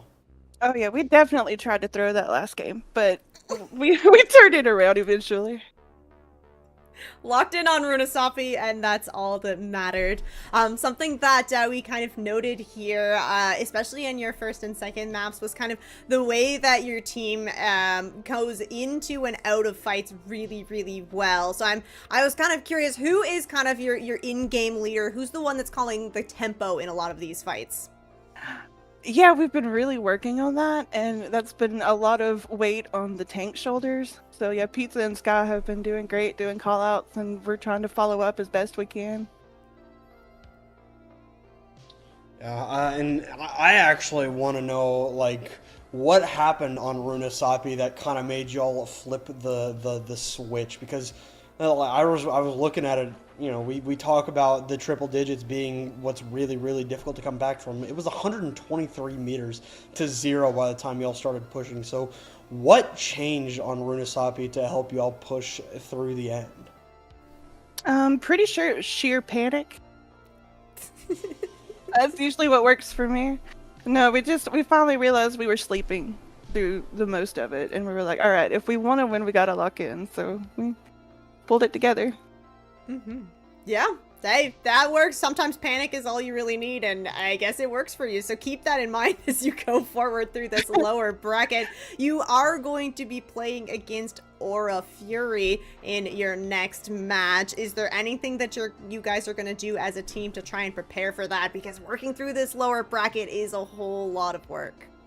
Oh yeah, apparently we wanted to really challenge ourselves, so we're gonna have to like do some work on getting it together a little bit better. Well, y'all brought it together in the end here tonight. Clean up EIG. Stay alive in this postseason, but before we send you to go get prepared for these coming matchups, Executee, is there anything you'd like to bring up that maybe we did not, or any shout-outs that you'd like to make? No, I think you covered it, but I would like to shout out my team. They have been great. They have really been putting the effort in to try to make us a cohesive unit, and we're getting there. All right, well, we saw the progress indeed in that series, so we wish y'all the best of luck moving forward. All right, thank y'all. Thank you. And now we move to the other side of this series. We've got the Dark Temple here representing EIG Hunters. An unfortunate end to the season here for y'all tonight. You know, what was it? You know, it's hard to ask a good question in a situation like this. But like, how are the comms at the end of the game as y'all's season came to a close? They were definitely somber. I'm not gonna sit here and say like, you know, we were all hype and like, you know, where we placed and all that, but to say we weren't at all upbeat about how we played, especially those last two maps, it would just be a lie. Like, we were there, we knew, we gave it our all, we put everything on that table, and just a couple mistakes on that last map, a late Curie ult to kind of let them turn a fight around, and just not that venture on that last map just scary. Oh my gosh, absolutely. But hey, Route 66 was a really good map for you guys. You made the absolute work out of Cuddle Puddle there. Is that one of the kind of map types that you guys have more kind of been leaning towards, or do you think that maybe that was just one of the map types that Cuddle Puddle wasn't as strong on? I definitely think it is one of those maps that Cuddle doesn't have a lot of experience on. I noticed they like to play a lot more of that like push and pull. You know, they like the symmetry, they like their control, they like their push, just because they like to play a little bit more on that flank than we're really used to. Unfortunately, we had a very rotating roster a lot of this season. I'm pretty sure only our supports were our most stable position. And Jabibi, or actually I want to say he swapped over to Azula. He recently made the swap from flex support to DPS, which was great. But having that rotating roster, we haven't had enough time to fully learn how each other wants to play on certain maps. So it's been rough, but definitely I'd say that it was more of they weren't fully comfortable with it, and we took advantage of the fact that we know it better and we played our game. Even on Runasapi, I want to say it was Runasapi. We opened with that same thing. We played our game. We knew where we wanted to play. We knew what we needed to do, and we were doing it. And again, just that venture is going to haunt me in my dreams tonight. All right, well, Temple, unfortunately, this is where y'all's season comes to a close. But before we send you out here, I just want to get your thoughts on how this series went overall for y'all on EIG. Overall for the series, season. I was gonna say season overall. I think with the cards we were dealt, definitely went a lot better than we were expecting. We came in from Kaizen as a plat team, and we were starting to push into that diamond tier. And I know a lot of the players here kind of hover around that upper diamond, and there are a few that were ready to make that push in the Masters after the season started. That's not throwing shade or anything like that. Everyone is going to improve when you're playing in a competitive environment. Some are going to do it faster, some are going to do it slower. Everyone's going to improve. But coming in as a plat team, we played Cuddle that first match, and you could tell a massive difference. Like, we've improved a lot, even with our rotating roster. A couple of names y'all know. I know we had Cyber at one point. Unfortunately, he had a lot of life get caught up with him, and he had to head out. Corona, unfortunately, just didn't have the availability we needed. But I mean, if I could go back in time, I'd fight to keep him around. I respect the hell out of them as players, even more so as people. Cool. That's really sweet, and really good to hear from the head coach the respect that you have for your players. Last moment for you here in this season. We're gonna open the floor up to you. Any shout outs or anything like that? Let's go for it. Well, first I have to give a shout out to the owners of the org for actually taking a shot on me. I came in here sort of out of nowhere. I really wanted to put my best foot forward with the team. This is my first coaching gig, so I'm extremely grateful to them for letting me take on this role. And then to Lady and Exeez, those two have been around since basically day one. Lady has been our captain for basically ever since I joined, and we would not be where we are today without her. And that's just flat out. And Exeez making the swap over from hit scan into more that main DPS role, and then now finally onto more of that dive tank. I respect the hell out of dive tanks. Are some of the hardest tanks to play. I can't thank them enough for trusting in me, and also the work that they put in. This team would not be where we are today without them. And to close out, all I can say is look forward to the EIG name next season. It's not just going to be Hunters and I want to say it's Reapers are in the open tier right now. It's not just going to be us. There's going to be more, and we're going to be here, and we're going to fight tooth and nail every single goddamn game. We're not going out 7th or 8th next season. I fucking refuse it, and I'm sorry for swearing, but I have to say it. All right, well, I mean, y'all definitely fought tonight, and I look forward to seeing y'all in the future. EIG, Temple, everybody else, thank you for coming to talk to us here tonight, and we wish y'all the best of luck. Thank you so much for your time.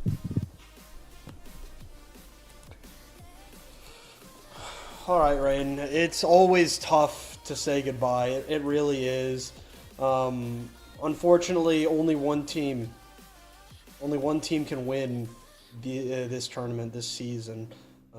So you know we've got to go through all of these teams, and only one will be able to say that they were the champions. Unfortunately, it will not be EIG. But you know we look forward. Cuddle Puddle going to move on to play Aura Fury in this next week or so, and I guess has there been a game that hasn't been played yet? Wawa. Okay, I guess we just have to wait to see who wins between Stale Nuts and Diamond Eagles. Yeah, that's right. That's gonna be the second Diamond team of the season gonna be sent home from this playoffs bracket. It's either Stale Ducks or Diamond Eagles. So we'll just have to wait and see there. But I mean, Fletch, this has been a very full day of Overwatch. We got 2 of the Diamond games on stream today. We got an open game on stream today. So I hope that everybody enjoyed all of that Overwatch that we got to see, because it was a pretty fun one. Yeah, thank you all for watching. It was a lot of fun. It's midnight. Go to bed. I'm probably going to go drink some water because my head kind of hurts. But yeah, thank you all for watching. And the season's, of course, not done. There's going to be a lot more tomorrow, Sunday, into the next weeks. So keep an eye out for that. And we wish that we will see y'all next time.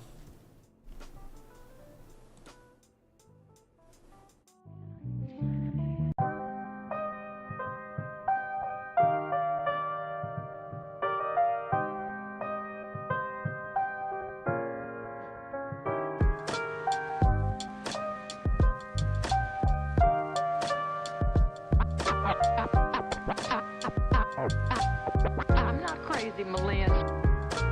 I'm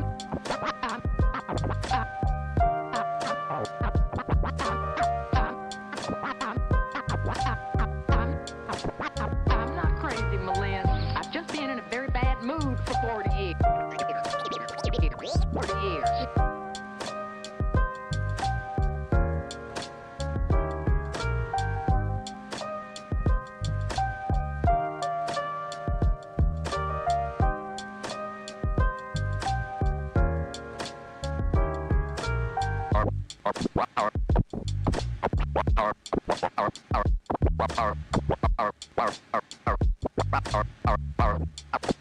Carpe diem.